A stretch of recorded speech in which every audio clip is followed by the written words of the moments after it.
আবেশের রুমে দাঁড়িয়ে আছে সিরাত। আবেশ পাশ ফিরে শুয়ে আছে, কফির কাপ পাশে সেন্টার টেবিলে রেখে ওর দিকে উকি ঝুঁকি মারল সিরাত।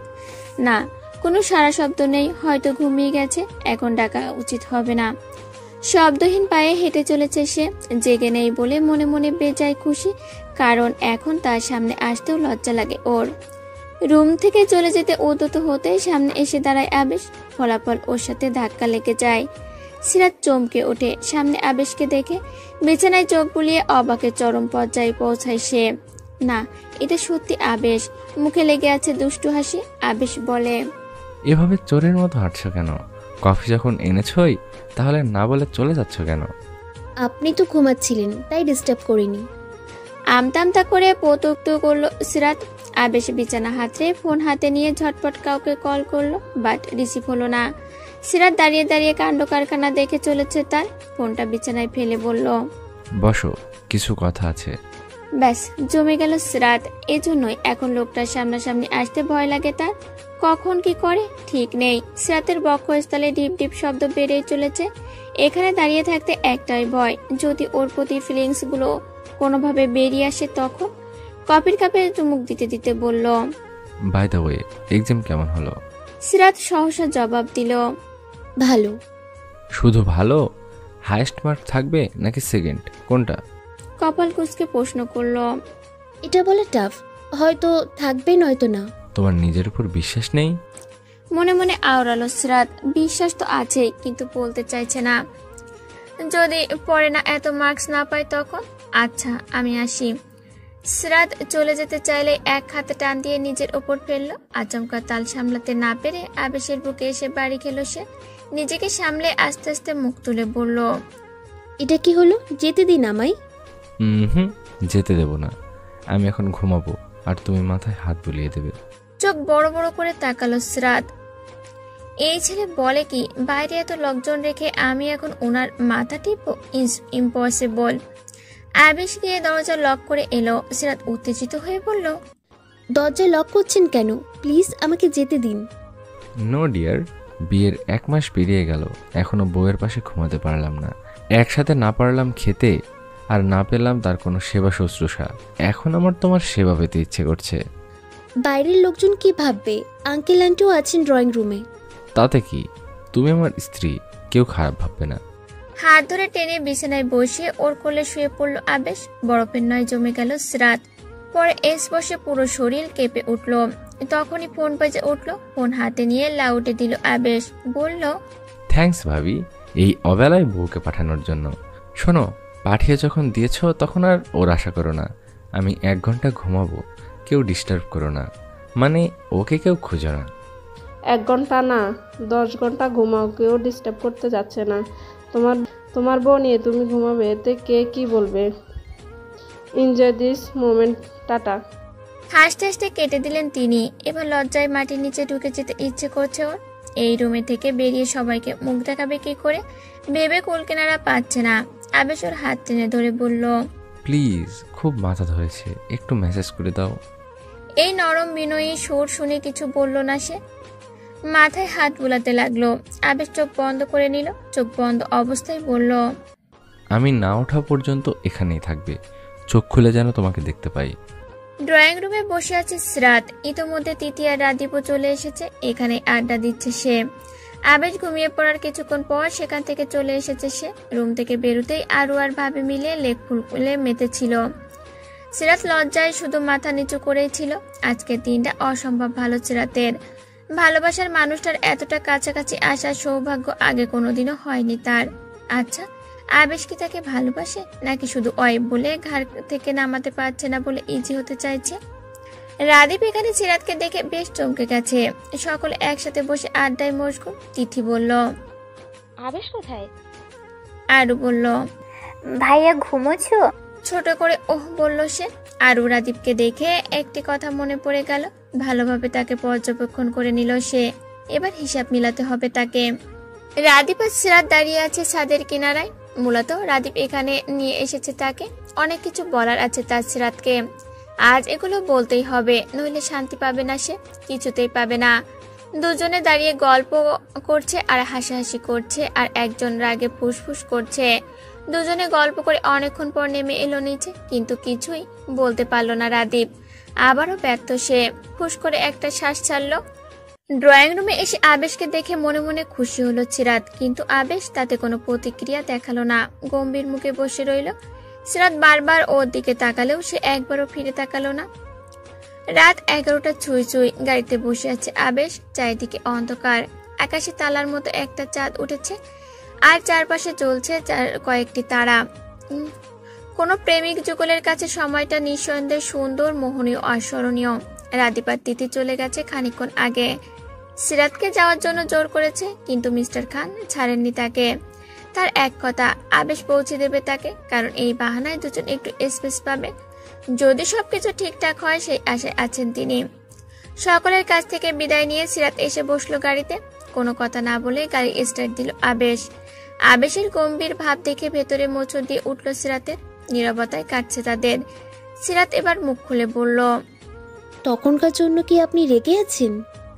আবেশ তার ছেলের হাসি হেসে বলল, রাগ করবো কেন? আমি জানি আমি ছাড়া তোমার আরও অনেককে সময় দিতে হয়। তাদের থেকে এখনও আমি ইম্পর্টেন্ট হয়ে উঠতে পারিনি। মেনে নিয়েছি, তুমি তোমার খুশি ইচ্ছে মতো থাকো, আমি ইন্টারফেয়ার করব না। সিরাতকে কিছু বলার সুযোগ না দিয়ে বলল, নামো, চলে এসেছো নিজ গন্তব্যে। সিরাত আবার কিছু বলতে উদ্যত হতেই চিৎকার করে দাঁত চিপিয়ে বলল, নামতে বলেছি নামো, কোনো কথা শুনতে চাইছি না। সিরাত সাথে সাথে নেমে পড়ল। মুহূর্তের চোখে অশ্রুকণা ভিড় করলো তার। ছলছল চোখে তাকালো আবেশের দিকে। আবেশ গাড়ি স্টার্ট দিয়ে চলে গেল। যাওয়ার আগে বলে গেল, আগলে রাখতে চেয়েছিলাম, কিন্তু উড়তে চাইছো, উড়ো। চোখের আড়াল হতে চোখ থেকে অঝর ধারায় পানি গড়িয়ে পড়তে লাগলো। সামান্য একটা কথা শোনেনি বলে এত রাগ? এভাবে ধমকালেন, অপমান করে নামিয়ে দিলেন। আর শেষের কথাটার মানে কি? সিয়ামের সামনে বসে আছে আবেশ। সিয়াম যতই সকলের সামনে নিজেকে স্ট্রং প্রমাণ করার চেষ্টা করুক না কেন, আবেশ তো জানে ভেতরে ভেতরে দুমড়ে মুচড়ে শেষ হয়ে যাচ্ছে সে। সিয়াম হাস্যোজ্জ্বল মুখে বলল, কি রে, তোর খবর কি? আমার বোনটাকে কাঁদাচ্ছিস কেন? আবেশ সে কথার জবাব না দিয়ে বলল, তিহানাকে খুব ভালোবাসিস? বিপরীতে হাসলো সিয়াম। হেসে হেসে বলল, যা, আমার নয়, তার প্রতি ভালোবাসা প্রকাশ করে কি হবে? নিজেকে সামলে নিয়েছি, তুই চিন্তা করিস না। সত্যি সামলে নিয়েছিস? কোথাও খারাপ লাগা নেই? নেই সেটা বলবো না, কারণ ও আমার ফার্স্ট লাভ ছিল। তবে সময়ের সাথে ঠিক ভুলে যাব, চিন্তা করিস না। নতুন কাউকে বেছে নে, আগলে রাখার হাত খুঁজে নে, বিয়ে শাদী করে সংসারী হ। তুই নিজে বিবাহিত বলে আমাকেও ওই দলে টেনে দল ভারী করার চিন্তায় আছিস নাকি? ওসব চিন্তা করে লাভ নেই। আমি এত তাড়াতাড়ি এসবে নাম দিচ্ছি না। এবার বল, সিরাতের সাথে কি হয়েছে? কেন আবার আমার বোন সকলের উপরে অগোচরে কাঁদে? তোদের বাসা থেকে এসেছে থেকে দেখছি এই অবস্থা। কি হয়েছে তোদের? ফুস করে শ্বাস ছাড়লো আবেশ। সবার আগে তুই আমার বন্ধু, আমি জানি ভবিষ্যতে তাই থাকবি। সিরাত হয়তো কখনো আমাকে মন থেকে মেনে নিতে পারেনি, তাই ওর কাছে আমার চাওয়া পাওয়ার কোনো মূল্য নেই। তাছাড়া আরও অনেক কিছু। যাকগে, তবে সেদিন ওর সাথে রাগ করে কথা বলেছি, ওর উপর চেঁচিয়েছি। এসব করা আমার ঠিক হয়নি। কি করব বল, আমিও তো মানুষ। আজ এক্সামের রেজাল্ট দেবে। আবেশ আজ পর্যন্ত কথা বলেনি সিরাতের সাথে, বারবার ইগনোর করে গেছে তাকে। ও কথা বলতে গেলেও এড়িয়ে গেছে। সবার সাথে খুব হাসি খুশি হয়ে কথা বলে, শুধু সিরাতের বেলায় ইগনোর। এরই মধ্যে দুবার রাদীপ কলেজ এসেছে সিরাতের সাথে দেখা করতে, কিন্তু বলতে গিয়ে পারে না, কারণ সবসময় ওর সাথে আরও থাকে, তাই স্পেস পায় না। রেজাল্টের অপেক্ষায় বসে আছে সিরাত।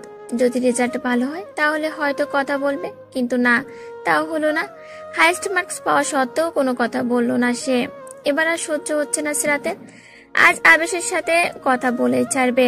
আবেশের রুমে গিয়ে দরজা খুলতেই পায়ের নিচে মাটি সরে গেল সিরাতের। চোখ থেকে গড়িয়ে পড়তে লাগলো নোলা জল। বিশ্বাস ভেঙে যেন আজ টুকরো টুকরো হয়ে গেল। সত্যি মানুষটা তার নয়। হাত পা অচল হয়ে এলো প্রায়। নড়ার শক্তি পেল না, স্থির হয়ে দাঁড়িয়ে রইল একই জায়গায়। ভেতরটা ভেঙে খান খান হয়ে যাচ্ছে সিরাতের। জিনিস ভাঙার শব্দ হয়, কিন্তু মন ভাঙার কোনো শব্দ হয় না। তাই তো সামনে দাঁড়িয়ে থাকা দুজন মানবীর ওর হৃদয় ভাঙার শব্দ কোনো গোচর হচ্ছে না। চোখের সামনে এমন দৃশ্য দেখবে কখনো কল্পনাও করতে পারেনি।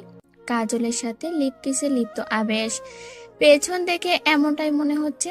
প্রায় 5 মিনিট হলো দাঁড়িয়ে আছে, কিন্তু তাদের কোনো হেলদোলই নেই। তারা নিজেদের কামুকতায় মেটাতে ব্যস্ত, জ্ঞানশূন্য হয়ে দাঁড়িয়ে আছে। হঠাৎ হুঁশ ফিরে এল ওর। নিজেকে স্বাভাবিক করে চোখের জল হাতের উল্টো পিঠে মুছে রুমে প্রবেশ করলো। এরই মধ্যে আবেশ ছেড়ে দিল কাজলকে। কাজল হাস্যোজ্জ্বল মুখে কিছু বলতে যাবে আবেশকে। তার আগেই সিরাত কলার চেপে ধরলো আবেশের। সিরাতের এমন রূপ দেখে হতভম্ব বিস্মিত আবেশ। চোখ মুখের অবস্থা দেখে এর কলিজা শুকিয়ে গেল তার। কি এমন হয়েছে যে এই মেয়ে আগুন হয়ে আছে? সিরাত কর্কশ কণ্ঠে বলল, কি বলেছিলাম আপনাকে মনে নেই? বলেছিলাম না বাড়িতে বউ রেখে বাইরে পরকীয়া আমি মেনে নেব না। তাহলে আজ কেন এই সিচুয়েশন তৈরি হলো? তখন তো বড় বড় কথা বলেছিলেন, তাহলে আজ কেন ওনাকে আপনি ছি? ঘৃণায় মুখ ঘুরিয়ে নিল সিরাত। আবেশ ওর কথার মানে বুঝতে না পেরে বলল, সিরাত, কলার ছাড়ো। তুমি যা ভাবছো তা নয়, পুরোটা ভুল বোঝাবুঝি। তোমার দেখায় ভুল আছে। হোয়াট? আমার দেখাই ভুল? তাচ্ছিল্যের হাসি হাসলো সিরাত। ডিভোর্স পেপার পাঠিয়ে দেব, তারপর কাজল আখি যাকে ইচ্ছে তাকে বিয়ে করুন বা ফুর্তি করুন, আমার কিচ্ছু যায় আসে না। কাজল বোকার মতো দাঁড়িয়ে রয়েছে। আবেশও একইভাবে দাঁড়িয়ে আছে। কলার থেকে হাত ছাড়াতে ছাড়াতে বলল, যা জানো না তা নিয়ে কখনো কথা বলো না। একটু মাথা ঠান্ডা করো, আমাকে সবটা বলার সুযোগ দাও। নো ওয়ে মিস্টার আবেশ, আর কোনো সুযোগ দেওয়া যায় না। আপনি আমায় ঠকিয়েছেন। আমি আপনার স্ত্রী হয়েও এই স্পর্শগুলো পাইনি, অথচ একটা বাইরের মেয়ে সেটা পেয়ে গেছে। তাহলে তাকে নিয়েই থাকেন। সরে গেলাম আপনার জীবন থেকে। আবেশকে ছেড়ে হনহন করে রুম থেকে চলে গেল সিরাত। আবেশের এখন মাথায় তুলে আছাড় মারতে ইচ্ছে করছে ওকে। ভালো একটা ব্যাপারকে কত খারাপ আর জঘন্য করে ভুল বুঝে চলে গেল। চোখ মুখ দেখে বোঝা যাচ্ছে কষ্ট পেয়েছে। আমি কি কষ্ট পাইনি সিরাত? যখন দিনের পর দিন তুমি রাদীপ হাসাহাসি আড্ডা দিয়েছ, সেদিন আমি কত আশা করে বলেছিলাম ঘুম ভেঙে তোমাকে দেখব, অথচ রাদীপের জন্য তুমি আমার কথার অবদ্ধ হলে। ওর ভাবনার মাঝেই কাজল বলল, আবেশ, সিরাত ব্যাপারটা ভালোভাবে নেয়নি। এখন কি করবে? ও তো রাগ করে চলে গেল। আর নয়, এবার সবকিছু ক্লিয়ার করা প্রয়োজন। আবেশ সিরাতের ক্লাসে গিয়ে ওর খোঁজ করলো, কিন্তু ওরা কেউ নেই। বাইরে গিয়ে দেখলো সব কয়টা আড্ডা দিচ্ছে, শুধু সিরাতি মিচিং। আরুকে ডেকে পাঠিয়ে সিরাতের কথা জিজ্ঞেস করতে আরু বলল, জানি না। এবার নিজেকে পাগল পাগল লাগছে আবেশের। মেয়েটা কখনো বোঝেনি ওকে, শুধু ভুল বুঝে গেছে। ওর অনুভূতির মূল্য দেয়নি, সবসময় নিজের ভাবনাগুলো ওকে নিয়ে পড়ে থাকে।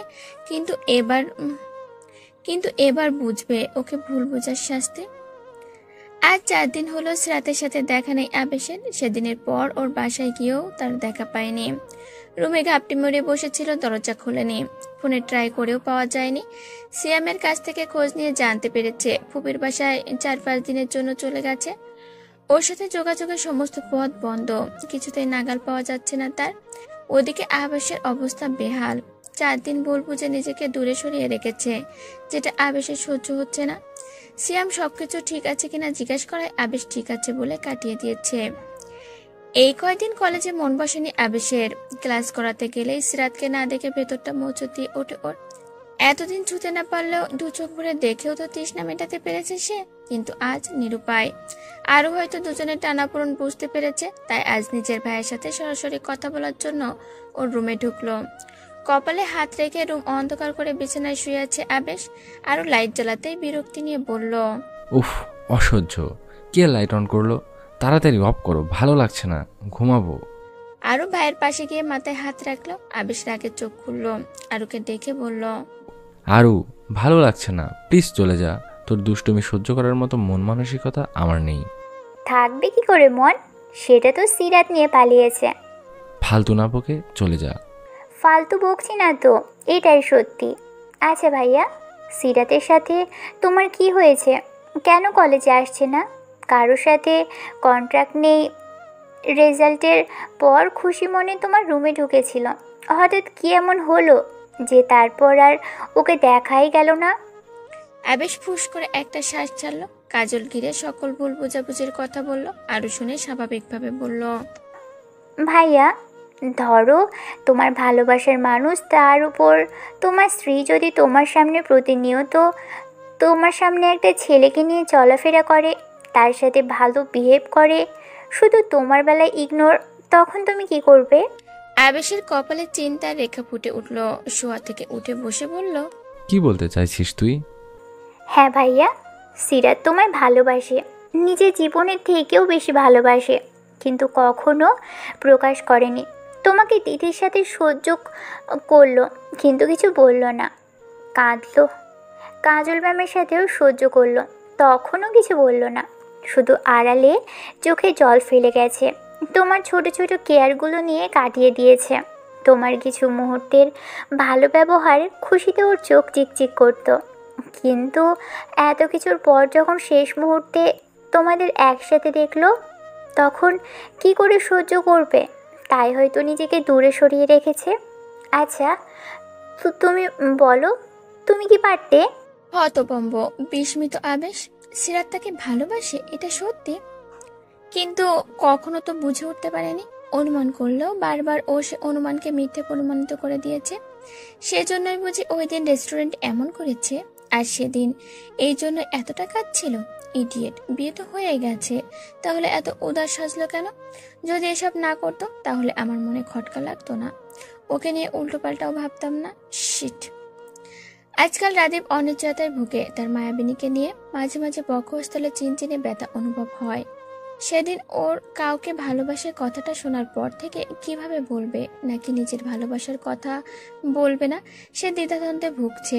সব অনিশ্চয়তাকে পেছনে ফেলে আগামীকাল মায়াবিনীকে কথাটি বলার সিদ্ধান্ত নিয়েছে রাদীপ। এক বুক সাহস নিয়ে তার সামনে দাঁড়াবে। পজিটিভ নেগেটিভ যাই হোক, সব শুনে ছাড়বে। যদি সত্যি কাউকে ভালোবাসে তাহলে নিজে দূরে সরে যাবে। সব ভালোবাসার যে পূর্ণতা পেতে হবে এমন তো নয়, অপূর্ণতার মাঝেও অনেক পূর্ণতা লুকায়িত থাকে। ভালোবাসার মানুষটার সুখেই তার সুখ ভেবে চলে যাবে, আবারও নিজের একাকিত্বকে গ্রহণ করে সকলের থেকে দূরে চলে যাবে। আজ 6 দিন পর রাতের দেখা পেল আবেশ। চোখে মুখে শুষ্কতা বিদ্যমান। এই কয়দিন যে ভালো কাটেনি তা দেখেই বোঝা যাচ্ছে বেশ। কলেজ ক্যাম্পাসে রাদীপের সাথে দেখেই মেজাজ হারালো আবেশ। দুজনে হেসে হেসে কথা বলছে, যা ভেতরটায় আরো বেশি আগুন ধরিয়ে দিচ্ছে। এতদিন ওকে যন্ত্রণা কষ্টে রেখে নিজের দিব্যি খুশি মনে হেঁটে চলেছে। পাবলিক প্লেসে বিদায় কিছু বলল না, নিজের রুমে গিয়ে পিয়নকে দিয়ে ডেকে পাঠালো ওকে, কিন্তু সিরাত তার কথা তোয়াক্কা করলো না। আবেশ বারান্দায় দাঁড়িয়ে আবারও পিয়ন পাঠালো। আবেশের চোখে চোখ রেখে না করে দেয়। পিয়ন এসে খবর দিলে ঝড়ের বেগে ছুটে যায় আবেশ। কোনো দিক না তাকিয়ে ওর হাত ধরে টানতে থাকে। রাদীপ হ্যাবলার মতো তাকিয়ে তাকিয়ে দেখছে সবটা। সিরাত নিজেকে ছাড়ানোর জন্য হাত মুচড়ামুচড়ি করছে, কিন্তু ছাড়াতে ব্যর্থ সে। হাতের বাঁধন আলগা হওয়ায় বিপরীতে আরো শক্ত হচ্ছে। এত জোরে চাপ দেওয়ায় হাত পুরো জ্বলছে। সিরাত সহ্য করতে পারছে না। টানতে টানতে কলেজের বাইরে নিয়ে ওর গাড়িতে ছুঁড়ে মারলো। দ্রুত নিয়ে যেয়ে গাড়িতে উঠে গাড়ি লক করে স্টার্ট দেয়। সিরাত বেরোনোর জন্য দরজা ধাক্কাচ্ছে, কিন্তু কোনো কাজ হচ্ছে না। এদিকে কলেজের একজন টিচারের এমন বিহেভ সবার শখ, যে যার মতো মন গড়া কাহিনী বানিয়ে ফেলেছে ইতোমধ্যে। খান বাড়িতে বসে কফির কাপে চুমুক দিচ্ছেন মিস্টার খান। মনে তার হাজারো ভাবনা। আর কয়েকদিন পরে আবেশ সিরাতের বিয়ে। এবার ধুমধাম করে ঘরে বউ তুলবেন তিনি। এ সপ্তাহে কার্ড ছাপাতে দিতে হবে, নইলে দেরি হয়ে যাবে। কয়েকটা কার্ড উল্টে পাল্টে দেখছেন তিনি, কিন্তু পছন্দ করতে ব্যর্থ। আরও মিসেস খানও আছেন পছন্দ করায়, কিন্তু কেউ খুঁজে পাচ্ছেন না। অবশেষে একটা কার্ড পছন্দ করতে সক্ষম হলেন তারা। দারুণ হবে এটি, পুরোটা একটি ফুলের মতো। কার্ড চয়েজের কাজে বিজি থাকায় আরুর কলেজ যাওয়া হয়নি আজ। তাছাড়া সিরাতিন কলেজও ভালো লাগে না তার, তাই ইচ্ছে করে কলেজে পা বাড়ায়নি। বাপ মেয়ে মিলে কথা বলছে। তখন হাস্যোজ্জ্বল মুখে ব্যাগপত্র নিয়ে বাসায় ঢুকলেন রাবেয়া খান। ওনাকে দেখে চককপালে উঠল আরুর। মহিলাকে কোনো কালাই পছন্দ নয় তার। আবেশের সাথে বিশ্রী ঘটনা ঘটানোর পর থেকে তো একেবারেই নয়। ওর বাবাও যে খুব একটা খুশি হয়েছেন তেমনটা নয়, সেটা ওনার মুখ দেখেই স্পষ্ট। ভাইজান, আমি চলে এসেছি। শুনলাম তুমি নাকি আবেশের আবার বিয়ে দিচ্ছ, তাই আগে চলে এলাম। বিয়ে বাড়ির কত কাজ বলো তো। তিনি সৌজন্য সূচক হা হু করলেন। আরও নিজের মনে নখ কাটতে ব্যস্ত। ভদ্রতা সূচক বললেন, ফুপি ভালো আছো? তিনি বললেন, হ্যাঁ, তবে এবার একা আসিনি, ওসনিকেও নিয়ে এসেছি। ওনার কথায় চোখ কপালে উঠল আরুর। এই অশনি মেয়েটাকে আরও সহ্য হয় না তার, কিন্তু তবু সহ্য করতে হবে বলে দীর্ঘশ্বাস ছাড়ল। অশনি হাতে থাকা ছোট্ট ব্যাগটা ঘুরিয়ে ঘুরিয়ে ভেতরে ঢুকছে, পরনে সেই ছোটখাটো হাঁটু পর্যন্ত জামা। ওকে দেখে মিস্টার খান অন্যদিকে ফিরে তাকালেন। এসব পোশাক আশাক কোনো কালাই পছন্দ নয় তার। ভেতরে এসেই বলল, হাই মামু। হাই আরু, কেমন আছো তোমরা? মিস্টার খান দুটো কথা বলে কেটে পড়লেন। আরও কিছুক্ষণ পর চলে গেল। মিসেস খান ওদের যত্নে ব্যস্ত। আরও বুঝে উঠতে পারে না এত কিছুর পরও ওর মা কেমন করে ওকে সহ্য করছেন। আবেশ এসে একটি পাহাড়ের সামনে গাড়ি থামালো। সিরাতের মুখ বন্ধ হচ্ছে না। গাড়ি থামান বলে মুখে ফেনা তুলে ফেলছে। এক প্রকার অসহ্যই হয়ে গাড়ি থামিয়ে চুপচাপ বসে আছে আবেশ। মূলত নিজের রাগটাকে দমানোর চেষ্টায় সে। সিরাত সেদিকে দৃষ্টিপাত না করেই বলছে, গাড়ির লক খুলুন, আমাকে যেতে দিন, আমি নামবো আমি। চেঁচাচ্ছে সিরাত। এবার হাত পা ছোড়াছুড়ি করছে সে। গাড়ির গ্লাসে ঠুকা দিচ্ছে বারবার, যাতে ওর রাগ কমার বদলে আরো বেড়ে চলেছে। রেগে অগ্নিমূর্তি ধারণ করে সিরাতের দিকে তাকালো আবেশ। ওর চোখগুলো দেখে মারাত্মক ভয় পেল সিরাত। কেমন লাল লাল চোখ, যে কোনো সময় ভস্ম করে দিতে পারে তাকে। তুতলিয়ে বলল, এইভাবে তাকাচ্ছেন কেন? যেতে দিন। বাকি কথা শেষ করার আগে আবেশ একটানে নিজের কোলে বসিয়ে দিল তাকে। সিরাত থমকালো, চোখ বড় বড় করে তাকালো। দুজনে একদম কাছাকাছি, দুজনের সামনে কয়েক ইঞ্চি দূরত্ব। আবেশের গরম নিঃশ্বাস সিরাতের চোখে মুখে উপচে পড়ছে। এতে ভেতরে অন্যরকম শিহরণ জাগছে তার। আবেশের চোখের দিকে তাকিয়ে গভীরতায় ডুবে যায় সে। সিরাতের কাঁপাকাঁপি শুরু হয়ে গেছে ইতিমধ্যে। এই প্রথম আবেশ এতটা কাছে এলো তার। ঠোঁটগুলো কাঁপছে, যে আবেশকে আরো বেশি টানছে। ধীরে ধীরে নিজের মুখ এগিয়ে নিল সিরাতের মুখের কাছে। সিরাত শার্ট খামচে ধরল আবেশের। চোখ বন্ধ করে নিল। আলতো করে ওর ঠোঁট ছুঁয়ে দিতেই সারা শরীরে বিদ্যুৎ খেলে গেল তার। হাত পা যেন অবাস হয়ে এলো। কান দিয়ে গরম সীসা বেরোতে লাগলো। আবেশ আবার অধৈর্যগুলো স্পর্শ করলো। এবার আর স্পর্শ করে থেমে নেই, ওতেই মগ্ন হয়ে পড়ল। অনেকদিনের তৃষ্ণা মেটাতে ব্যস্ত সে। সিরাতকে বুকের মাঝে মিশিয়ে ছিটে হেলান দিয়ে বসে আছে আবেশ। সিরাত লজ্জায় মাথা তুলে তাকাতে পারছে না, তাই লজ্জা লুকানোর জন্য ওর প্রশস্ত বুকে বেছে নিয়েছে। আজকে আবেশের পাগলামিতে শক্ট সিরাত।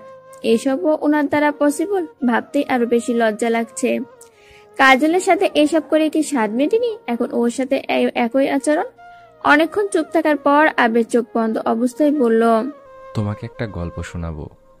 সিরাত ওর বুক থেকে মাথা তুলে মুখের দিকে দৃষ্টিপাত করে বলল, বাসায় যাব, আমাকে বাসায় পৌঁছে দিন। আমার সাথে এমনটা না করলেও পারতেন। আর ভাববেন না আমি আজকেই সব শেষ করে দিব। টেনশন ফ্রি থাকুন, আপনাকে কেউ দোষারোপ করবে না। আবেশের রাগটা আবারও মাথা চেরা দিতে লাগলো। দাঁতে দাঁত চেপে ওর গাল চেপে বলল, নিজেকে খুব মহান মনে হয় তোমার, তাই না? একদম আমার কাছে মহান হওয়ার চেষ্টা করবে না, চুপচাপ আমার কথা শোনো। সিরাত ব্যথায় নাড়াচাড়া করছে, কিন্তু সেদিকে হুঁশ নেই আবেশের। বারবার তাকে ছেড়ে দেবে শুনতে শুনতে এবার অতিষ্ঠ সে। যদি আরো এসব না বলতো তাহলে এখনই সব সম্পর্ক ছিন্ন করে চলে যেত আবেশ। কিন্তু না, এখন আর সেটা পারবে না। বহু কষ্টে নিজেকে দমিয়ে নিল সে। সিরাতকে ছেড়ে করুণ সুরে বলল, আমার গল্পটা আগে শোনো, তারপর যা বলবে তাই হবে। আবেশের এই অনুরোধ ফেলতে পারলো না সিরাত। মাথা দুলিয়ে হ্যাঁ জানালো। আবেশ ওকে ছেড়ে দিতেই পাশের সিটে গিয়ে বসলো। উৎসুক হয়ে তাকিয়ে রইল আবেশের দিকে। আবেশ চোখ বন্ধ অবস্থায় বলা শুরু করলো, একটি ছেলে একদিন একটি মেয়েকে দেখে ভালো লাগলো। মেয়েটা যদিও তার পরিচিত, তার বন্ধুর বোন। অন্যদিকে ছেলেটার বোনের বেষ্টু সে। সেই সুবাদে মেয়েটা ওদের বাড়িতে অবাধে যাতায়াত করত। ছেলেটিও বন্ধুর বাসায় যাওয়া আসা করত। ছোট থেকে যে মেয়েটাকে দেখে এসেছে তাকে কখনো অন্যভাবে নজরে আসেনি তার। বেষ্টুর বোন, তারও বোন, সেই নীতির ওপর অনড় রইল। কিন্তু বাদ সাধল ছেলেটার জয়নিংয়ের দিন। সবে পড়ালেখা শেষ হতেই কোনো প্রিপারেশন ছাড়া একটি জবের জন্য অ্যাপ্লাই করলো সে। কিন্তু ভাগ্যবশত চাকরিটা হয়ে গেল। ছেলেটা ছুটল নিজের বাসায়।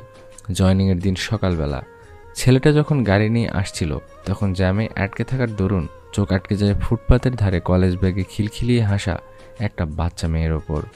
মেয়েটি আজও ছেলেটির বোনের সাথে ছিল, কিন্তু চেহারা দেখে বুঝে গিয়েছিল এটা তার বেষ্টুর কলিজার টুকরো। যতক্ষণ পর্যন্ত মেয়েটাকে দেখা যাচ্ছিল ততক্ষণ পর্যন্ত ওর দিকে তাকিয়েছিল। তারপর আনমনে হাসল সে, নিজেই নিজের কাছে বোকা বনে গেল। সেদিন তার ভাইয়ের কাছ থেকে ওর সম্পর্কে সব জেনে ক্লাসে লেট করে আসা হ্যাবিট হওয়ায় শাস্তি দিয়েছে। ক্লাসে গিয়ে মেয়েটিকে দেখে মনে হলো এসব মিথ্যা। আর যাই হোক, ছাত্রীর প্রেমে পড়া যায় না, তাই ওর থেকে দূরে সরিয়ে রাখে নিজেকে। কখনো নিজের অনুভূতিগুলো সামনে আসতে দেয়নি সে। মেয়েটার গায়েও একদিন হাত তুলেছে সে, কারণ সে ছেলে বন্ধুদের পাল্লায় পড়ে দৌড়াদৌড়ি করছিল, যা মোটেও সহ্য হচ্ছিল না তার। এরপর একদিন সেই মেয়েটা হারিয়ে গেল, কোথাও তাকে খুঁজে পাওয়া যাচ্ছিল না। তখন ছেলেটার পাগল প্রায় অবস্থা। সারা রাত এদিক সেদিক ঘুরে যখন মেয়েটাকে বিধ্বস্ত অবস্থায় দেখল, তখন নিজেকে সামলাতে পারল না সে। মেয়েটাও সেদিন নিজে থেকে ওকে স্পর্শ করেছিল, এতটুকুই ছেলেটার প্রাপ্তি। এরপর ভাগ্যক্রমে কিভাবে ছেলেটার সাথে মেয়েটার জীবন জুড়ে গেল। সেদিন সব থেকে খুশি হয়েছিল সেই ছেলেটি, কিন্তু মেয়েটির অপমান চায়নি সে। তবুও নিয়তিকে মেনে নিয়েছে। ভেবেছিল ওই দিন মেয়েটিকে সব কথা বলবে, কিন্তু মেয়েটির দিকে তাকিয়ে সেটা আর পারল না, কারণ ততক্ষণে মেয়েটির মুখ দেখে ওর বিয়েতে নাকচ করার মনটাই ভেঙে গিয়েছিল। তারপর স্বামী হিসেবে জোর দেখিয়ে বলেছিল 1 সপ্তাহ পর বাড়ি ফিরতে, কিন্তু ফিরেনি। আবারও আশাহত হয় সে। সহজ সরল সব কিছু জটিল হয়ে যায়। অভিমানী, অভিযোগে ছেলেটি নিজের মন মর্জি মতো চলতে থাকে, মেয়েটিকে তার ইচ্ছে মতো চলতে দেয়। এরই মাঝে আবারও মেয়েটির জীবনে তার অবস্থান বোঝাতে চায়, অনুভূতিগুলোকে মূল্য দিতে তার প্রতি ভালোবাসা প্রকাশ করতে থাকে। আবারও ফলাফল শূন্য। নিজের একদিনের আবদার রাখতে ব্যর্থ সে, তাও অন্য একটি ছেলের জন্য। এবার ছেলেটার রাগ হয়, খুব রাগ, তাই নিজেকে ওর থেকে দূরে সরিয়ে নেয়, ইগনোর করে মেয়েটাকে। তখন তার কলেজে আসে তার একজন মেয়ে ফ্রেন্ড। সব কিছু শুনে তার ভারাক্রান্ত বিষণ্ণ মন দেখে সঙ্গ দেয়, যাতে ও কিছুটা স্বাভাবিক থাকে, কিন্তু তাতে মেয়েটার ভিতর কি চলছে বুঝতে ব্যর্থ হয়। এরপর আবারও মেয়েটি ভুল বুঝে ছেলেটিকে, তার ফ্রেন্ডের চোখে কিছু ঢোকায় সেটা বের করার চেষ্টা করছিল। তখন মেয়েটি অন্য কিছু ভেবে রেগে মেগে ছেলেটিকে কয়েকটি কথা শুনিয়ে বেরিয়ে যায়। 6 দিন নিখোঁজ থাকার পর মেয়েটার দেখা পায় সে। এই 6 দিন খুব কষ্টে কাটে তার, কিন্তু মেয়েটা তা আন্দাজও করতে পারেনি। এতদিন পর এসে মেয়েটা ছেলেটার কোনো কথা শুনে না। মেয়েটির একরকম স্বভাবের কারণেই ছেলেটি কষ্ট পায়, খুব কষ্ট পায়। আশা করি ছেলেটি আর মেয়েটি কে বুঝতে পেরেছ তুমি। সিরাত এক দৃষ্টিতে তাকিয়ে আছে আবেশের দিকে। এতদিন ও জেনেছে আবেশকে ভালোবাসে, কিন্তু আজকে কি শুনলো সে? ভাবতেও পারেনি আবেশ তাকে ভালোবাসবে। আর সেদিনের ঘটনাটা কিছুই ছিল না, অথচ সেই বিষয়টাকে সে কতটা ঘোলা করেছে, কষ্ট দিয়েছে, শুধু নিজেকে নয় তাকেও। ও তো ভেবেছে আবেশের জীবনে কাজল আছে, তাই সরে যেতে চেয়েছিল, কিন্তু কেউ নেই। ও লোকটাকে শুধু তার, ওই লোকটা শুধু তার, একমাত্র তার অধিকার, যেটা ঘৃণা করেও টের পায়নি। এখন সিরাত আবেশকে কি বলবে বুঝতে পারছে না সে, কি করে মুখ দেখাবে। হু হু করে কাঁদছে সিরাত। এই কান্না দুঃখের নয়, এটা সুখের কান্না। অনেকক্ষণ কান্নার পরও কান্না থামছে না সিরাতের। এবার রাগ হলো আবেশের, নিজের ভালো লাগার ফিলিংস জানালো, কোথায় খুশি হয়ে জড়িয়ে ধরে 2-4টা চুমু খাবে তা না, তখন থেকে কেঁদে ভাসাচ্ছে। আজব এই মেয়ে, আজব তার কাজ কারবার। আবেশ কপালে 3টা ভাঁজ ফেলে বলল, অসহ্য, এবার তো কান্না থামাও, এবার রাগ হচ্ছে আমার। সিরাত কান্নার গতি কমিয়ে নিল, মনে মনে বিড়বিড় করে বলল, বেটা আনরোম্যান্টিক, নিজের অনুভূতি জানিয়ে লাপাত্তা। একবারও ভালোবাসি বলে জড়িয়ে ধরল না, ফিল্মি স্টাইলে প্রপোজও করলো না, আমি ভালোবাসি কিনা সেটাও জিজ্ঞেস করলো না। আল্লাহ, এই খচ্চর এমন কেন? সিরাতকে চুপ থাকতে দেখে বলল, চলো তোমায় বাসায় পৌঁছে দেই, এবার তোমার যা ইচ্ছে হয় তাই করো, আমি বাধা দেব না, আমার কাছে তোমার খুশি সবার আগে। সিরাত আবেশের দিকে এক পলক তাকিয়ে বলল, যদি বিয়েটা না ভাঙি তখন? আবেশ হাসলো, প্রাপ্তির হাসি। এটা তো চাই সে, সারা জীবনের জন্য এই পাগল আজব টাইপ মেয়েটাকে পাশে চাই।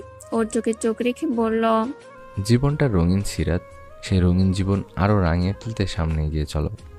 সিয়ামের অফিসে সিয়ামের জন্য ওয়েটিং রুমে 10 মিনিট ধরে অপেক্ষা করছে রিয়া। সেদিনের পর থেকে তার সাথে দেখা হয়নি রিয়ার, তবে যতটুকু জানে ছেলেটা ভালো নেই। তিহানা ওর সবটুকু ভালোবাসা কেড়ে নিয়েছে। এখানে আসার পর রিসেপশনিস্ট জানায় সিয়াম মিটিং এ আছে, 8 ঘন্টা অপেক্ষা করতে হবে, তাই বসে রইল সে। প্রায় 20 মিনিট পর সিয়ামের কেবিনে পাঠিয়ে দিল রিয়াকে। নিজের কেবিনে আছে সে। রিসেপশনিস্ট সিয়ামকে রিয়ার কথা বলতেই ওর কেবিনে পাঠাতে বলল। সিয়ামের কেবিনে দাঁড়িয়ে আছে রিয়া, কিন্তু সে নেই। কিছুক্ষণে হাত মুছতে মুছতে বেরিয়ে এলো সে, মুখে হাসিটা নিয়ে বলল, মিস ঝগড়ুটে যে তা হঠাৎ এখানে ঝগড়া করতে এসেছেন বুঝি? রিয়া এক পলক তাকিয়ে থাকলো ওর দিকে। ছেলেটাকে দেখে বোঝার জো নেই, কদিন আগেই মন ভেঙেছে তার। সবার সাথে কি হাসি খুশি, ওর কথায় পাত্তা না দিয়ে চোখ সরিয়ে বলল, আপনি ভালো আছেন? সিয়াম হেসে হেসে বলল। আমাকে দেখে কি অসুস্থ মনে হচ্ছে? ভ্যাবা চাকা খেয়ে গেল রিয়া, তবুও সন্ধিহান কণ্ঠে বলল, সবসময় চোখের দেখাই ঠিক হয় না। আপনাকে মিট ফিট দেখালেও আপনার মনে কি চলছে সেটা কি কেউ জানে? মন ভালো থাকলে শরীরও ভালো থাকে, কারণ মন আর শরীর দুটোই অতপ্রত্যভাবে জড়িত। এভাবে বলো কি খাবে? চা, কফি, কোল্ড ড্রিঙ্কস? আপাতত কিছুই না। তিহানার ব্যাপারটা ভুলে গেছেন? আপনার ওপর আফেক্ট পড়েনি? মুখটা কালো হয়ে গেল সিয়ামের। এই নামটা মনে করতে চায় না সে, ভুলতে চায়, ইভেন সেই চেষ্টাও আছে, কিন্তু চাইলেই কি সব সম্ভব? পিছল হাসলো সিয়াম, বলল, অতীত নিয়ে পড়ে থাকতে চাই না আমি, তাই অতীত ভুলতে চাইছি এবং আমি বিশ্বাস করি পারবো আমি। যাই হোক, এখানে আসার কারণ জানতে পারি? আপনার ভালো মন্দের খবর নেওয়া, বাস এতটুকুই। সৎ হোক আমার কাজিনের কারণেই আপনি কষ্ট পেয়েছেন, তাই ভাবলাম একবার দেখা করে যাই।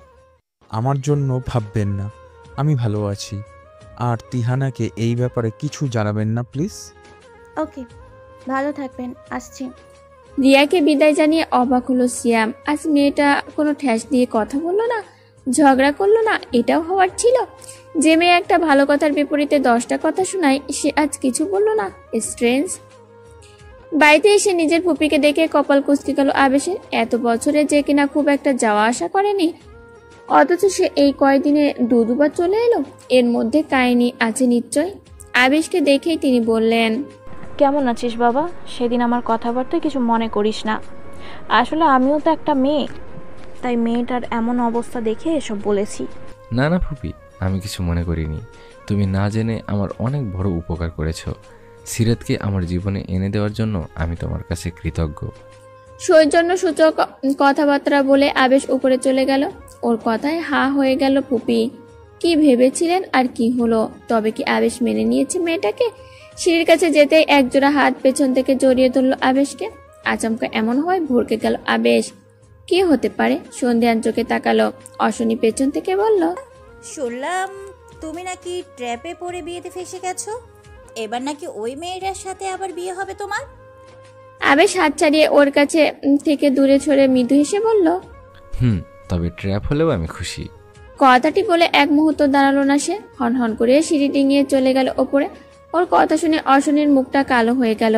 এভাবে খুশি হলে তো চলবে না। রাদীপের কেবিনে বসে আছে আরুকে দেখে কপালে তার হাজারো চিন্তার ভাঁজ। হঠাৎ মেয়েটা কেন আসবে এখানে? আচ্ছা, কোনো কিছু কি বুঝতে পেরেছে নাকি এমনি? আরু তীক্ষ্ণ দৃষ্টি নিক্ষেপ করে বলল, শুনলাম পাকাপাকিভাবে দেশে চলে এসেছেন। রাদীপ মাথা নাড়িয়ে হা জানালো। হাতের কাটা দাগটা দেখে বলল, এই দাগটি কিসের? রাদীপ সেদিকে নজর দিয়ে বলল, ছোটবেলায় পড়ে গিয়ে কেটে গেছে, কিন্তু দাগটা উঠেনি। আরু চুপ করে রইল। রাদীপ বলল, কি খাবে বলো? নাথিং। রহস্যের জাল কাটতে এসেছিলাম হয়তো, তার দ্বার প্রান্তে পৌঁছে গেছি। খুব তাড়াতাড়ি রহস্য ভেদ হয়ে যাবে। রাদীপ হাসলো, হেসে বলল, আপনি একটা রহস্যে ঘেরা মানুষ, সেখানে রহস্যভেদ কিসের? সেটা সময় হলেই বুঝতে পারবেন। চোখ কুচকে রাধিকের দিকে প্রশ্ন ছুড়ল আরু। কাউকে ভালোবাসেন? শুনলাম তার টানেই এদেশে পার্মানেন্টলি থাকতে চাইছেন। রাদীপ নিঃসংকোচে নির্দ্বিধায় বলল, খুব ভালোবাসি তাকে। একমাত্র ওর জন্যই সব ছেড়ে ছুড়ে চলে এসেছি। মনটা বিষিয়ে উঠল আরু। মূলত এই বিষয়টা ক্লিয়ারলি জানার জন্য এখানে এসেছে সে। তখন তিন্নির কাছ থেকে এটা শুনলো, তখনই ছুটে এসেছে, কিন্তু সত্যি এটা শুনবে ভাবতে পারেনি। কিছুক্ষণ নীরবতায় কাটলো দুজনের। একজন এসে 2 কাপ কফি দিল। রাদীপ একটি কাপ আরুর দিকে এগিয়ে দিতে দিতে বলল, তুমি কাউকে ভালোবাসো? না, আবার ভাবতাম, কিন্তু এখন বাসি না। ঝটপট উত্তর আরুর। রাদীপ অবাক হলো আরুর মুখভঙ্গি দেখে। কেমন চুপ হয়ে গেছে সে। হয়তো ভালোবাসার মানুষের সাথে সুখময় স্মৃতি ভেসে উঠছে। আচ্ছা, ওদের কি ব্রেকআপ হয়েছে? থাক, অন্য কোনো দিন জেনে নেবে। নীরবতা ভেঙে বলল। আমি আসছি। বাদ সাধলো রাদীপ, কিছুতেই খালি মুখে ছাড়বে না তাকে। জোর করে কপি কেটে বাধ্য করলো তাকে। ওকে পৌঁছে দেবে বলে শপিং মলে ঢুকলো। বিরক্তি নিয়ে আরও বলল, এখানে কেন এসেছেন? আমি বাসায় যাব। প্লিজ আরু, আমার গার্লফ্রেন্ডকে গিফট দিতে চাই, তুমি একটু হেল্প করবে? রাগে সমস্ত শরীর জ্বলে উঠলো আরুর। একে তো অন্য কাউকে ভালোবাসে, তার উপর এখন তার জন্য গিফট চয়েস করতে হবে। আদিক্ষেতা নিজের ভালোবাসার ফুল ফুটতে না ফুটতেই ঝরে গেল। কাঁদতে ইচ্ছে করছে তার, কিন্তু কাঁদবে না। কারোর সামনে ও দুর্বলতা প্রকাশ করবে না সে। নিজেকে শক্ত করে রাদীপের পিছু পিছু হাঁটছে। ভিড়ভাট্টা ঠেলে ভেতরে ঢুকে আরুর হাতের মাপে একটা ডায়মন্ড রিং কিনলো, একটা শাড়ি আর সাথে কিছু অর্নামেন্টস। সবকিছু আরুর পছন্দ মতো। সর্বশেষ রাদীপ বলল, থ্যাঙ্কস আরোহী, আমাকে সময় দেওয়ার জন্য। তোমার পছন্দ আছে বলতে হবে। আরও বিপরীতে জোরপূর্বক হাসলো আর মনে মনে বিচ্ছিরি কয়েকশত গালি উপহার দিল রাদীপকে। সেদিনের পর কেটে গেছে 2 দিন। আবেশের সাথে এই 2 দিন দেখা হয়নি তার, না হয়েছে কোনো ফোন কল। কলেজ ছুটি হওয়ায় দেখাও নেই। তবে এখন ভেতরে ভেতরে নিশ্চিন্ত সে। বারান্দায় চেয়ারে বসে বসে চাঁদ দেখছে সিরাত, আর চাঁদটাকে খুব সুন্দর লাগছে তার কাছে। হয়তো মনের অনুভূতিগুলো সুন্দর স্বচ্ছতায়। আবেশের তখনকার কথাগুলো বারবার কানে বাজছে। আবেশ থেকে ভালোবাসে, ভাবলেই হৃদয় হিমশীতল হয়ে যায়। মানুষটা তার পুরোপুরি তার। ফোন হাতে নিয়ে আবার রেখে দিচ্ছে। জড়তার কারণে কল দিতে পারছে না সে। আবার আজ খুব ইচ্ছে করছে ফোনে প্রেরণালাপ করতে। আয়েশা তো কত ছেলের সাথে ফ্লার্টিং করে, রাতভর কথা বলে, কিন্তু সে তো পবিত্র সম্পর্কে কথা বলবে, এতে কোনো পাপ নেই। ওর ভাবনার মধ্যেই আননোন নাম্বার থেকে কল এলো।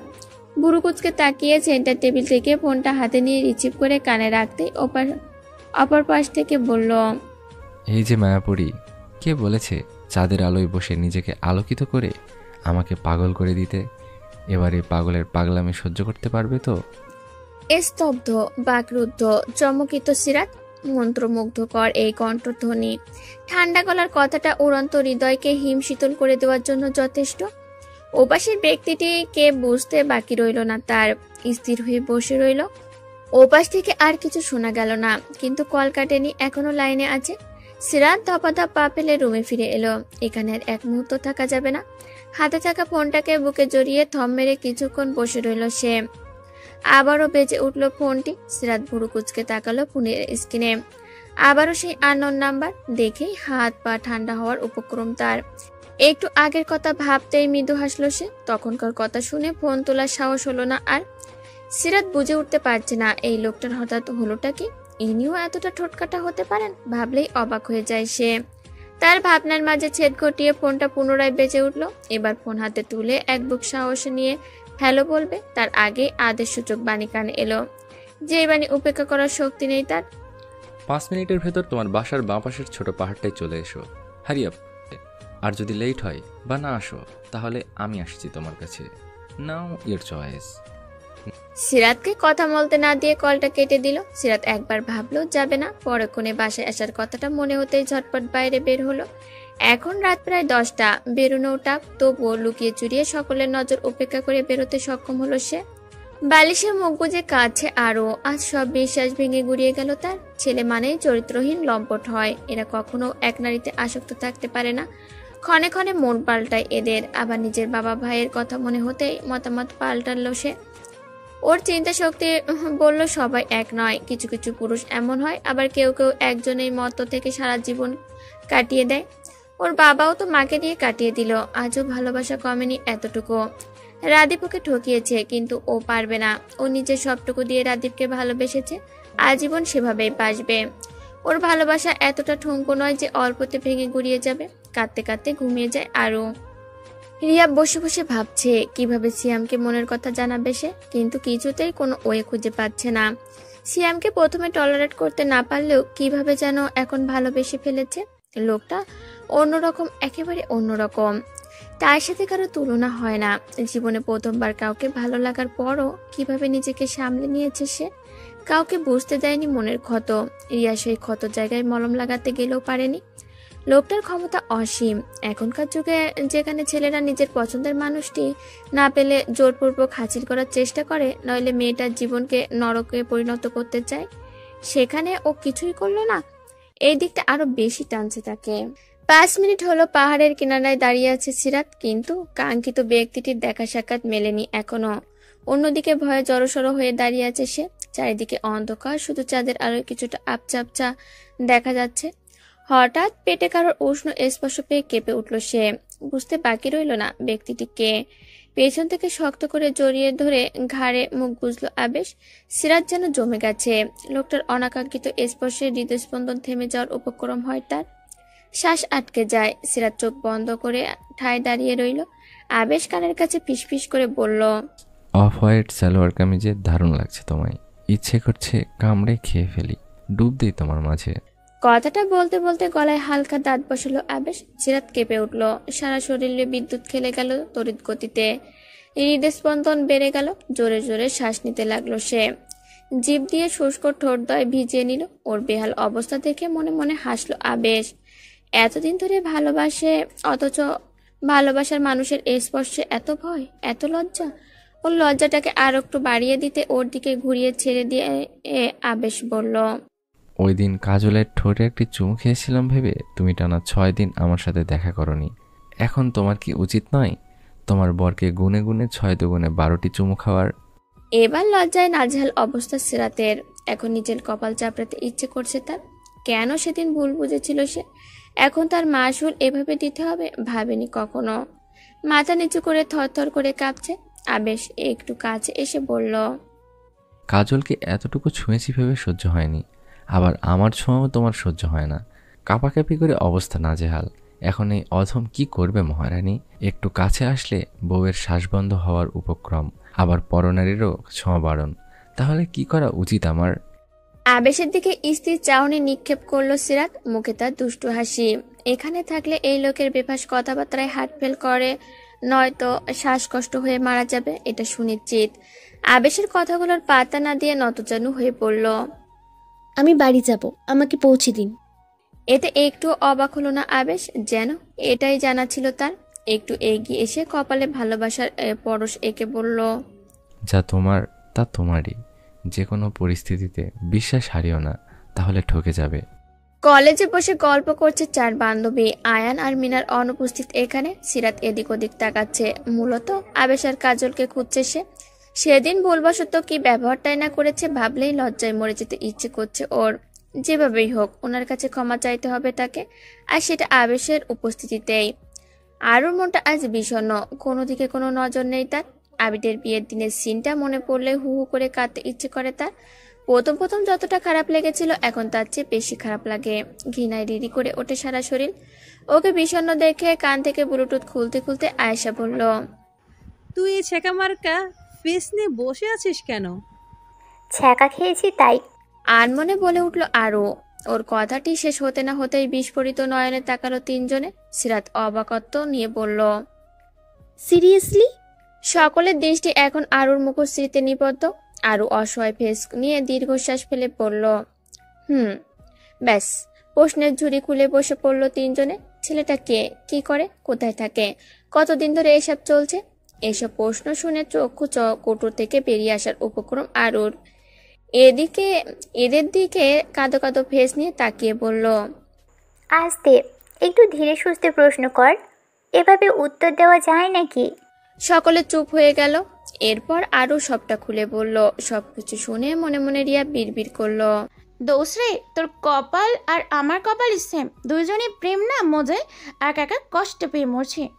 অন্যদিকে মানুষটা সেদিকে কোনো নজরই নেই।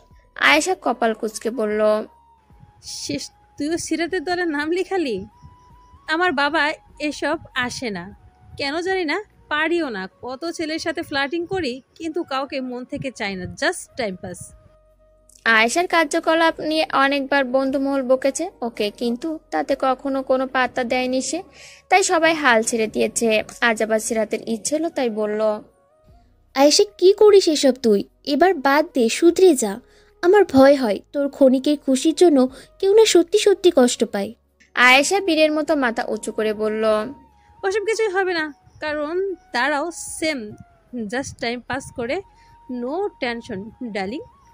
আরও মৃদু হেসে বলল, আজ এসব বলছিস, একদিন ঠিক কারোর সাথে জড়িয়ে যাবি, তখন তাকে ছাড়া বাঁচা প্রায় অসম্ভব হয়ে মনে হবে তোর কাছে। এবার আরুর দিকে নজর গেল সিরাতের। মেয়েটাও তার মতো কষ্ট পাচ্ছে, সেও তো আবেশের জন্য কষ্ট পেত, কিন্তু এখন তার সুখের দিন আগত। আরুর সামনে পড়ে রয়েছে অপার সুখ, যা সে নিজেও জানে না। আরুকে সকলে মিলে সান্ত্বনা জানিয়ে রাদীপ বলতে বলল, কিন্তু চাইলেই কি ভোলা যায়? মন কি শোনে কারো বারণ? নীরব কিছু অন্ধকারাচ্ছন্ন পুরো ক্লাসরুম। সেখানে দাঁড়িয়ে আছে দুজন মানব মানবী, একজন মোহিত চোখে তাকিয়ে আছে আর অন্যজন ঘৃণায় মুখ ঘুরিয়ে রেখেছে। ছেলেটি দুহাত দ্বারা দেয়ালের সাথে আটকে রেখেছে তাকে। মেয়েটি নিজেকে না চাইছে সে মানবে আবদ্ধ করতে, আর নাই চাইছে বন্ধনমুক্ত হতে। সে স্থির দাঁড়িয়ে আছে। কাজল ম্যামের সামনে মুখ কাচুমচু করে দাঁড়িয়ে আছে সিরাত। আবেল চেয়ারে বসে বসে হাসছে। সে যে সিরাতকে নিয়ে হাসছে সেটা বুঝতে বাকি নেই তার। চোখ গরম করে আবেশের দিকে তাকালো সে, কিন্তু সেদিকে তার কোনো হেলদোলই নেই। সে দিব্যি হেসে চলেছে। কাজল অবাক দৃষ্টিতে তাকিয়ে আছে দুজনার দিকে। মৌনতা ভেঙে একগাল হেসে কাজল বলল, সিরাত বসো, নো প্রবলেম। তুমি আমাদের স্টুডেন্ট হলেও আবাসের বউ, সেই হিসেবে আমার ভাবি লাগো, তাই এতটা আনইজি ফিল করার কিচ্ছু নেই। বউ কথাটা শ্রবণ পথে ধাবিত হতে একরাশ লজ্জা ঘিরে ধরল সিরাতকে। আগের চেয়ে মাথাটা আর একটু নুয়ে মিনমিনে গলায় বলল, সরি ম্যাম, সেদিন আমি হয়তো না জেনে কোনোভাবে আপনাকে হার্ট করে ফেলেছি। আপনি আমার গুরু, এভাবে কথা বলা উচিত হয়নি আমার। কাজল ঠোঁটের হাসিটা প্রশস্ত করে বলল, এজন্য সরি বলতে হবে না, এটা হতেই পারে। তুমি নিজ চোখে দেখে রিয়াক্ট করেছো। তোমার জায়গায় আমি থাকলে হয়তো এর থেকে বেশি কিছু হতো। বাই দ্য ওয়ে, আবেশ ঝামেলা শেষ। আবেশ মুখের হাসি বজায় রেখে বলল, শেষ না হয়ে যাবে কোথায়? তুই জানিস ওই দিনের একটি মিসআন্ডারস্ট্যান্ডিংয়ের জন্য ও আমাকে 12টা করেছে। তুই ভাব, এতটুকু মেয়ে এতটা এগিয়ে। আবেশের কথা শুনে চক্ষুদায় কোটর হতে বেরিয়ে আসার উপক্রম সিরাতে। কি বলে এসব এই আতপাগল লোকটা? রাগী মুখ নিয়ে তাকালো আবেশের দিকে। কাজল কথাটা শুনে হাসতে হাসতে শেষ। হেসে হেসে বলল, ভাই তুই বলি আর আমি বিশ্বাস করলাম? আমাকে কি তোর পাগল মনে হয়? আচ্ছা যাই হোক, এসব কথা তোর বেডরুমেই সীমাবদ্ধ থাক, আমাদের কাছে উগরে দেওয়ার প্রয়োজন নেই। আবেশ চেয়ার থেকে উঠে সিরাতের কানের সামনে ফিসফিস করে বলল, আর বেডরুম? বিয়ে করেও শান্তি নেই, বউ এখনো বাপের বাড়ি পড়ে আছে। তার বরের যে কষ্ট হচ্ছে সেটা বোঝার সময় কোথায় তার? অচেনা মানুষটি ক্রমে এগিয়ে আসছে আরুর দিকে। আরু স্ট্যাচুর মতো অনুভূতি শূন্য হয়ে দাঁড়িয়ে রয়েছে। আজ লোকটাকে বাধা দেবে না, তার যা ইচ্ছে তাই করুক। আজই মুখোশ উন্মোচন করার দিন। আরুর ললাটে গভীরভাবে চুমু দিয়ে সরে যেতে নিলে নিজের সমস্ত শক্তি দিয়ে শার্ট আঁকড়ে ধরে আরু। আচমকা এমন হওয়ায় অপ্রস্তুত হয়ে পড়ে সে। আরু দাঁতে দাঁত চেপে বলে, এত তাড়াতাড়ি মনের খায়েশ মিটে গেল? সেদিনের মতো তো কিছুই করলেন না। করুন, আজ নিজেকে বিলিয়ে দিলাম। শেষ পর্যায়ের নোংরামিও করতে পারেন, বাধা দেব না। লোকটা বিস্ময়ে কিংকর্তব্য বিমূঢ় হয়ে দাঁড়িয়ে আছে। আরু এসব কি বলছে? কেনই বা বলছে? এবার রাগ হচ্ছে তার, তবুও নিজেকে ছাড়াতে চাইল সে। আরু ছেড়ে দিলে যেতে পা বাড়াতেই আরু বলল, মিস্টার রাদিফ, চলে যাচ্ছেন যে? পালাচ্ছেন? পালিয়ে কি হবে? আপনাকে চিনতে অসুবিধা হবে আমার? কখনোই না। আরুর মুখে নিজের নাম শুনে চমকে উঠল রাদীপ। পেছন ঘুরে মাথা চুলকে তুতলিয়ে বলল, কি বলছো তুমি? তার ছেলের হাসি হাসলো আরু। স্থির হয়ে দুহাত ভাঁজ করে বলল, অবাক হচ্ছেন? রাদীপ মুখ থেকে মাস্কটা খুলে ফেললো। আর লুকিয়ে কি হবে? যে চেনা সে তো চিনেই নিয়েছে। একদিক থেকে ভালোই হয়েছে, এতদিন অনেকবার সামনে গিয়ে বলবে বলেও বলতে পারেনি। এই জন্য সিরাত পর্যন্ত পৌঁছেছিল, কিন্তু তাকেও বলতে পারেনি। রাদীপ মৃদু হেসে বলল, অবাক খানিকটা হয়েছি না করব না, তবে আমি সেদিনই বুঝে নিয়েছিলাম তুমি সন্দেহ করছো। আমি পরিচয় না দেওয়া সত্ত্বেও তুমি চিনে নিয়েছো, এটা আমার কাছে লাকি পয়েন্ট। কথাগুলো শুনে খুব ঘৃণা হলো আরুর। এসব কুকর্ম করেও লোকটার বিন্দু পরিমাণ অনুশোচনা নেই। ছি, অমানুষ একটা। তা থেমে গেলেন কেন? নিজের গার্লফ্রেন্ড রেখে অন্য একটা মেয়েকে রাতের অন্ধকারে বাজেভাবে স্পর্শ করতে লজ্জা করে না? আজ আবার দিনের বেলায় কলেজে, তাই এতই যখন খিদে, তাহলে দাঁড়িয়ে আছেন কেন? আসুন, আমাকে ভোগ করুন। সেদিন না জেনে অনেক জোরাজুরি করেছিলাম নিজেকে ছাড়ানোর জন্য। আজ আর কষ্ট করতে হবে না। আপনি যেমন চাইবেন তেমনই হবে সব কিছু। রাদীপ হাত মুষ্টিবদ্ধ করে দাঁড়িয়ে আছে। রাগে ললাটের রগ ফুটে উঠেছে তার, কিন্তু কথাগুলো মিথ্যে বলছে না আরু, সবটাই সত্যি। দেশে ফিরে ওই দিন আরুকে প্রথম থেকে নিজেকে আটকে রাখতে পারেনি। মুহূর্তে কি থেকে কি হয়ে গেছিল নিজেই বুঝতে পারেনি। ওকে নীরব থাকতে দেখে আরু আবারও বলল, কি হলো, আসছেন না কেন? ও, আজকে তো মুখ দেখা যাচ্ছে, অন্যদিন তো দেখা যায় না। তখন ভালো মানুষ সেজে দিব্যি ঘুরে বেড়ান, কিন্তু আজ তো এসব করে পারবেন না। মুখ লুকাতে হবে আমার কাছ থেকে, নাকি নতুন একটাকে সদ্য ছেড়ে এসেছেন তাই মুড নেই? কথাটা শেষ হতে আরুর গালে থাপ্পড় পড়ল। তবুও আরু স্থির দাঁড়িয়ে রইল। আরুর কাছাকাছি এসে ওর গাল দুটো চেপে ধরে পড়ল, আমার মুখ লুকানোর কোনো প্রয়োজনই নেই, কারণ আমি যার সাথে এসব করেছি তার উপর একমাত্র আমার অধিকার, আর আমার জিনিস আমি যা ইচ্ছা তাই করব। আরুর দুগাল যেন ভেঙে যাচ্ছে। এতক্ষণ শক্ত থাকলেও এখন আর পারছে না। শতবারণ থাকা সত্ত্বেও অবাধ্য চোখের জলগুলো গড়িয়ে পড়ছে। রাদীপ সেদিকে নজর দিয়েই গাল ছেড়ে দিল। চোখ মুছিয়ে দু চোখে নিজের ঠোঁট ছুঁয়ে দিল। আরও কিছুই বোধগম্য হচ্ছে না। একটু আগে রাদীপের বলা কথাগুলোর মাথা মুন্ডু খুঁজে পেল না সে, আর না পেল ওর এইসব করার কোনো উপযুক্ত কারণ। রাদীপকে ধাক্কা দিয়ে দূরে সরিয়ে দিয়ে বলল, কিসের অধিকার? আমার উপর আপনার কোনো অধিকার নেই। আপনি চলে যান এখান থেকে। আপনাকে দেখলেও এখন ঘৃণায় বমি চলে আসে আমার। রাদীপ নিজের রাগটাকে কন্ট্রোল করে বলল, প্লিজ আরোহী, আমার কথাটা শোন। তুমি আমাকে যা ভাবছ আমি তেমন নই, ট্রাস্ট মি। কিসের বিশ্বাস? আপনাকে এক ফোঁটাও বিশ্বাস করি না আমি। যে দিনের বেলায় আমাকে সাথে নিয়ে গার্লফ্রেন্ডের জন্য গিফট কিনে আবার রাতের আধারে আমার সাথে অসভ্যতামি করে, তাকে বিশ্বাস করি না আমি, একটুও বিশ্বাস করি না। প্লিজ আমাকে একটাবার এক্সপ্লেন করার সুযোগ দাও প্লিজ, সবটা ক্লিয়ার করে দিচ্ছি। কিচ্ছু শুনতে চাই না, চলে যান বলছি। যে কেউ আমাদের এখানে দেখে ফেলতে পারে, এতে আপনার কিছু না, কিন্তু আমার মান যাবে। এখানে আমাকে ঠকাচ্ছেন, ওখানে গার্লফ্রেন্ডকে ওর ভালোবাসার জন্যই তো দেশে ফিরেছেন। এখন দুদিনে ভালোবাসা থেকে মন উঠে গেছে। এবার রেগে গেল রাদীপ। এই মেয়ে ওকে বলার সুযোগই দিচ্ছে না, নিজের মন গড়া কাহিনী বানিয়ে ওকে দোষারোপ করছে। রাগে ওর মুখ এক হাতে চেপে ধরে বলল, চুপ, একদম চুপ। ওর উপর থেকে মৃত্যুর আগ মুহূর্ত পর্যন্ত আমার মন উঠবে না। ও আমার মায়াবিনী। আমার মায়াবিনীকে আমি কখনো ঠকানোর কথা চিন্তাও করতে পারি না। ওকে ঠকানো মানে নিজেকে ঠকানো। আরে বোকা মেয়ে, এতদিনও বুঝলি না সেই মেয়েটা কে হতে পারে? মেয়েরা তো 10 হাত দূর থেকে বুঝতে পারে কোন ছেলে তার দিকে কোন নজরে তাকাচ্ছে, আর আমি কিনা তোর সামনে থেকেও তুই বুঝতে পারলি না। থুতনি ধরে মুখটা উঁচু করলো রাদীপ। এবার একজনের চোখ আর একজনের চোখে পড়ছে। ওর চোখের দিকে তাকিয়ে ভাঙা গলায় বলল, তুই হলি আমার সেই মায়াবিনী, যে একটা বছর আমাকে শান্তিতে ঘুমোতে দেয়নি, শান্তিতে বাঁচতে দেয়নি। ইউএসএতে একদিনও স্বস্তি পাইনি, শুধু চোখের সামনে তোর মুখ দেখতে পেয়েছি। এসব সহ্য করতে না পেরে সব ছেড়ে ছুড়ে দেশে ফিরে আসি শুধুমাত্র তোকে দেখার জন্য, তোকে খুঁজে বার করার জন্য। দেশে যেদিন ফিরি সেদিন রাতেই সিরাতকে দেখে তোকে খুঁজে পাওয়ার আশা পাই, কারণ প্রথম দিন ফুটপাতে তুই আইসক্রিম খাচ্ছিলিস। সেই বাচ্চা মেয়েটাকে দেখে সেদিনই প্রেমে পড়ে যাই। অনেকক্ষণ পর্যন্ত তাকে দেখতে থাকি। তারপর একটি মেয়ে আসে ওর সামনে। দুজনে মিলে আইসক্রিম খেতে খেতে কী সব বলছিল আর খিলখিল করে হাসছিল। ব্যাস, ওই এক পলক দেখাই আমার ঘুম কেড়ে নেওয়ার জন্য যথেষ্ট ছিল। তখন তো নাম দাম জানতাম না, তবু তোর জন্য পাগল হয়ে গিয়েছিলাম। তারপর সিরাতের অ্যাক্সিডেন্টের পর ওকে হসপিটাল নিয়ে চিকিৎসা দেওয়াকালীন ওকে ভালোভাবে দেখে তোর কথা মনে পড়ে। তারপর একটা আশার আলো খুঁজে পাই, কিন্তু তারপর তোর দেখা পাইনি। চাতক পাখির মতো অপেক্ষায় ছিলাম কখন দেখব তোকে, কিন্তু সিরাতের সব বন্ধু আসলেও তুই আসিসনি। পরে সিসিটিভি চেক করে তোর দেখা পাই। ওখান থেকে তোর সম্পর্কে সব ডিটেলস নিয়ে জানতে পারি তুই আমারই বোনের উঠবি ননদ। এরপরও তোকে সরাসরি দেখার সৌভাগ্য হয়নি আমার। অপেক্ষায় থাকি কখন আসবে সেই মাহেন্দ্রক্ষণ।